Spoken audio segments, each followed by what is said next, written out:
KaraokeBooks. Frankenstein, or the Modern Prometheus. Mary Shelley. Audiobook. Chapter 5. It was on a dreary night of November that I beheld the accomplishment of my toils. With an anxiety that almost amounted to agony, I collected the instruments of life around me, that I might infuse a spark of being into the lifeless thing that lay at my feet. It was already 1 in the morning.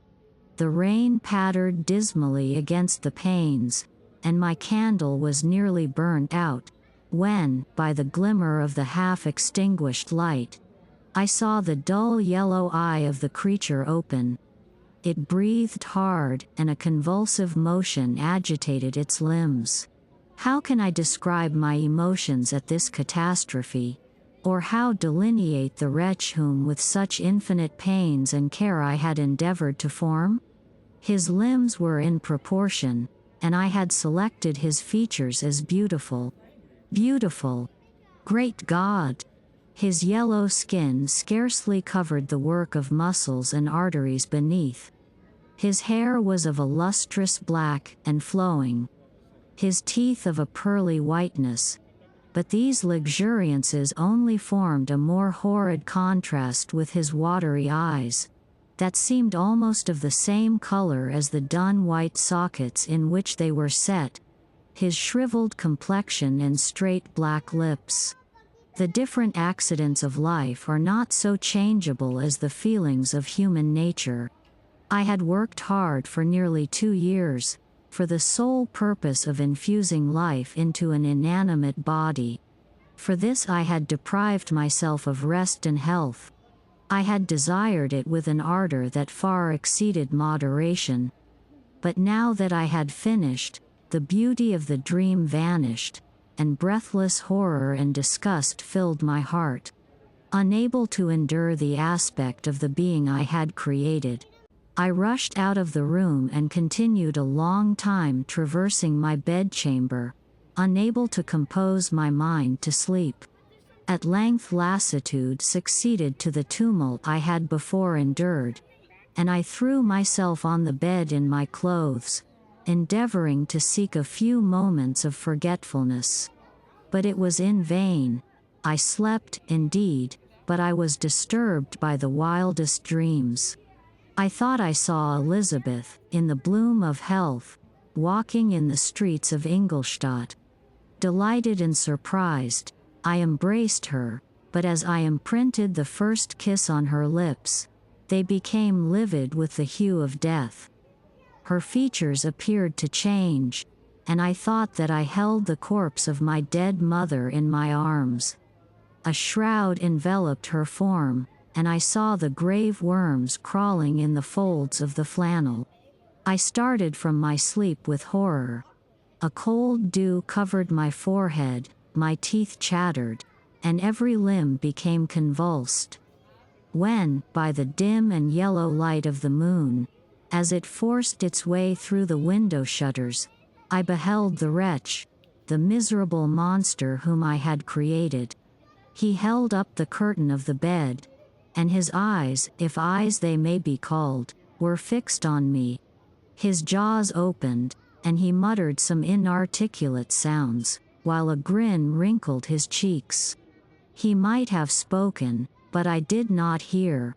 One hand was stretched out, seemingly to detain me, but I escaped and rushed downstairs.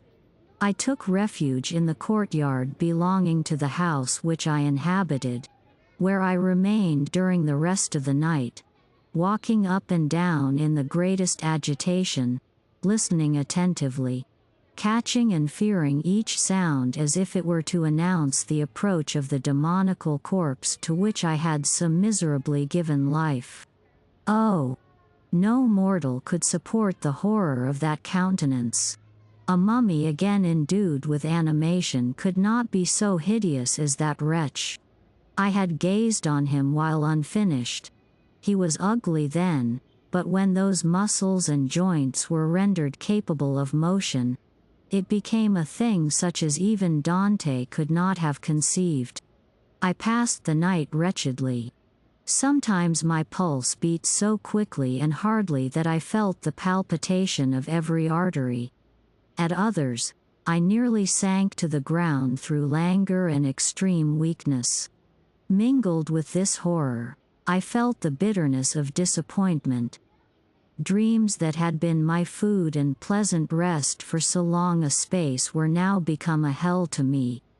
And the change was so rapid, the overthrow so complete. Morning, dismal and wet, at length dawned and discovered to my sleepless and aching eyes the church of Ingolstadt, its white steeple and clock, which indicated the 6th hour. The porter opened the gates of the court, which had that night been my asylum, and I issued into the streets, pacing them with quick steps, as if I sought to avoid the wretch whom I feared every turning of the street would present to my view. I did not dare return to the apartment which I inhabited, but felt impelled to hurry on, although drenched by the rain which poured from a black and comfortless sky. I continued walking in this manner for some time, endeavoring by bodily exercise to ease the load that weighed upon my mind. I traversed the streets without any clear conception of where I was or what I was doing. My heart palpitated in the sickness of fear, and I hurried on with irregular steps, not daring to look about me, like one who, on a lonely road, doth walk in fear and dread, and, having once turned round, walks on, and turns no more his head, because he knows a frightful fiend doth close behind him tread. Coleridge's Ancient Mariner. Continuing thus, I came at length opposite to the inn at which the various diligences and carriages usually stopped. Here I paused, I knew not why, but I remained some minutes with my eyes fixed on a coach that was coming towards me from the other end of the street. As it drew nearer, I observed that it was the Swiss diligence. It stopped just where I was standing, and on the door being opened, I perceived Henry Clerval, who, on seeing me, instantly sprung out. "My dear Frankenstein," exclaimed he, "how glad I am to see you! How fortunate that you should be here at the very moment of my alighting." Nothing could equal my delight on seeing Clerval. His presence brought back to my thoughts my father, Elizabeth, and all those scenes of home so dear to my recollection. I grasped his hand, and in a moment forgot my horror and misfortune. I felt suddenly, and for the first time during many months, calm and serene joy. I welcomed my friend, therefore, in the most cordial manner, and we walked towards my college. Clerval continued talking for some time about our mutual friends and his own good fortune in being permitted to come to Ingolstadt. "You may easily believe," said he, "how great was the difficulty to persuade my father that all necessary knowledge was not comprised in the noble art of bookkeeping. And, indeed, I believe I left him incredulous to the last, for his constant answer to my unwearied entreaties was the same as that of the Dutch schoolmaster in The Vicar of Wakefield. 'I have 10,000 florins a year without Greek. I eat heartily without Greek.' But his affection for me at length overcame his dislike of learning, and he has permitted me to undertake a voyage of discovery to the land of knowledge. It gives me the greatest delight to see you. But tell me how you left my father, brothers, and Elizabeth." "Very well, and very happy, only a little uneasy that they hear from you so seldom. By the by, I mean to lecture you a little upon their account myself. But, my dear Frankenstein," continued he, stopping short and gazing full in my face, "I did not before remark how very ill you appear. So thin and pale. You look as if you had been watching for several nights." "You have guessed right. I have lately been so deeply engaged in one occupation that I have not allowed myself sufficient rest, as you see. But I sincerely hope, that all these employments are now at an end and that I am at length free. I trembled excessively. I could not endure to think of, and far less to allude to, the occurrences of the preceding night. I walked with a quick pace, and we soon arrived at my college. I then reflected, and the thought made me shiver, that the creature whom I had left in my apartment might still be there, alive and walking about. I dreaded to behold this monster, but I feared still more that Henry should see him. Entreating him, therefore, to remain a few minutes at the bottom of the stairs, I darted up towards my own room. My hand was already on the lock of the door before I recollected myself. I then paused, and a cold shivering came over me.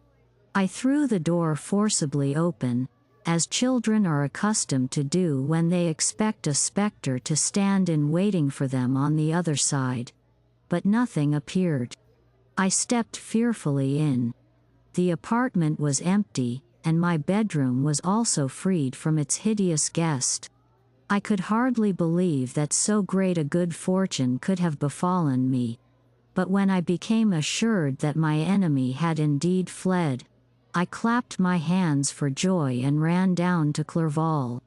We ascended into my room, and the servant presently brought breakfast, but I was unable to contain myself. It was not joy only that possessed me. I felt my flesh tingle with excessive sensitiveness, and my pulse beat rapidly. I was unable to remain for a single instant in the same place. I jumped over the chairs, clapped my hands, and laughed aloud. Clerval at first attributed my unusual spirits to joy on his arrival, but when he observed me more attentively, he saw a wildness in my eyes for which he could not account, and my loud, unrestrained, heartless laughter frightened and astonished him. "My dear Victor," cried he, "what, for God's sake, is the matter? Do not laugh in that manner. How ill you are! What is the cause of all this?" "Do not ask me," cried I, putting my hands before my eyes, for I thought I saw the dreaded spectre glide into the room. "He can tell. Oh, save me! Save me!" I imagined that the monster seized me. I struggled furiously and fell down in a fit. Poor Clerval! What must have been his feelings? A meeting, which he anticipated with such joy, so strangely turned to bitterness. But I was not the witness of his grief, for I was lifeless and did not recover my senses for a long, long time. This was the commencement of a nervous fever which confined me for several months. During all that time Henry was my only nurse. I afterwards learned that, knowing my father's advanced age and unfitness for so long a journey, and how wretched my sickness would make Elizabeth, he spared them this grief by concealing the extent of my disorder. He knew that I could not have a more kind and attentive nurse than himself, and, firm in the hope he felt of my recovery, he did not doubt that, instead of doing harm, he performed the kindest action that he could towards them. But I was in reality very ill, and surely nothing but the unbounded and unremitting attentions of my friend could have restored me to life. The form of the monster on whom I had bestowed existence was forever before my eyes, and I raved incessantly concerning him. Doubtless my words surprised Henry. He at first believed them to be the wanderings of my disturbed imagination, but the pertinacity with which I continually recurred to the same subject persuaded him that my disorder indeed owed its origin to some uncommon and terrible event. By very slow degrees, and with frequent relapses that alarmed and grieved my friend, I recovered.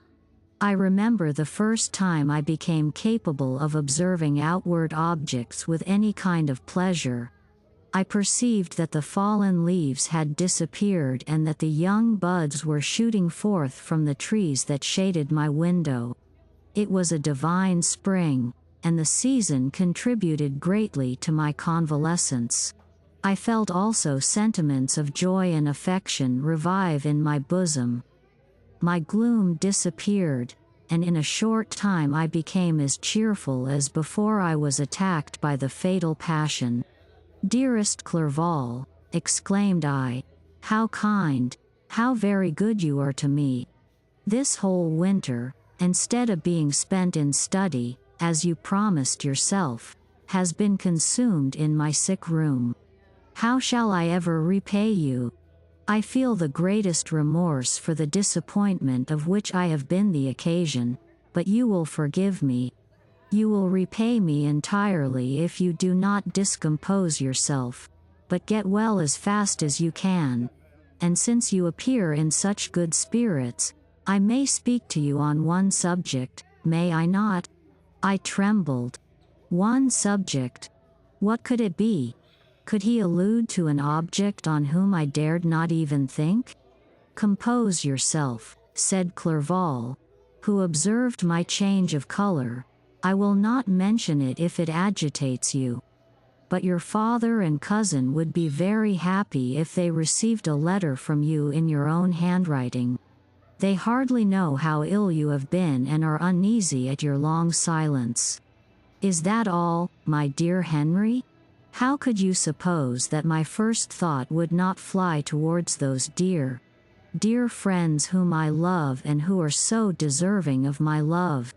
If this is your present temper, my friend, you will perhaps be glad to see a letter that has been lying here some days for you. It is from your cousin, I believe." If you liked what you heard, please subscribe to the channel.